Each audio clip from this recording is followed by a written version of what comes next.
Next up, we go to the protests in Ukraine that have transformed the country since November of last year.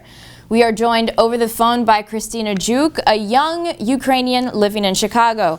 Christina was born in Lviv and moved to the States at the age of 3.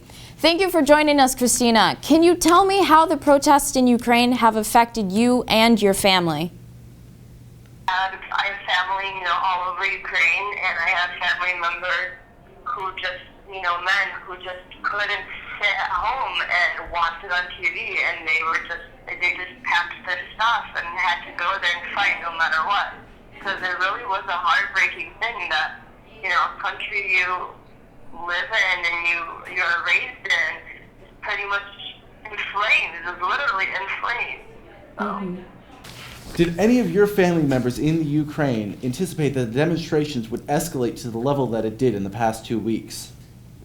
No, we never anticipated that. When it started in November, all it was a bunch of students from universities and, middle schools and high schools protesting. It was all students. It was them fighting for their futures.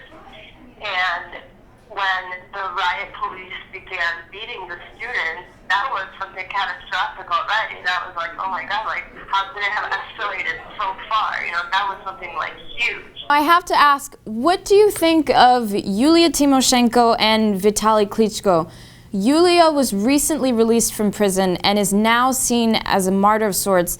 And Vitaly Klitschko is a boxer who was with the protesters from day one and is viewed as a hero by many. Yulia Tymoshenko, she was prime minister for quite a while, and she wanted to portray herself very heroic, and it kind of got her nowhere.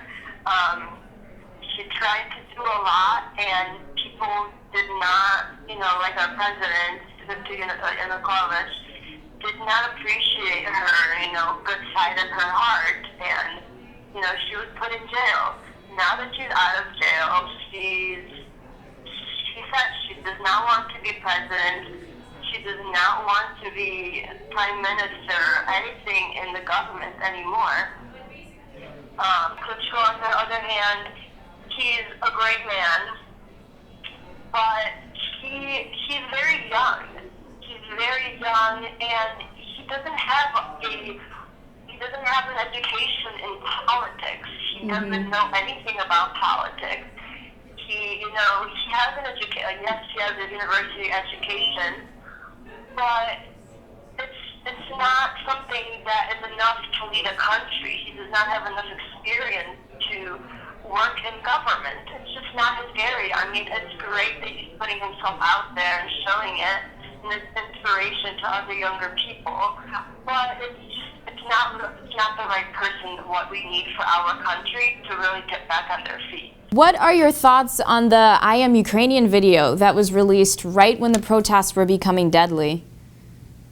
I think that video was very smart because it was made by a Ukrainian girl in Ukraine, but the most important part of it was that it was spoken in English.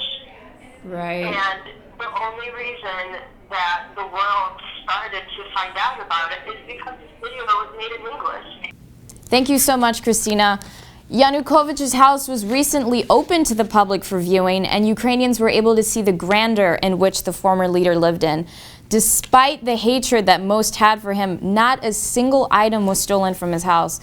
Many Ukrainians say that they did not wish to steal from him as he had done to the population for years. Well, that's it for Tonight Northeastern. Thanks again for tuning in to our news show. I'm Elijah Kaplan. And I'm Montana Fredrick, and that's your news. Good night.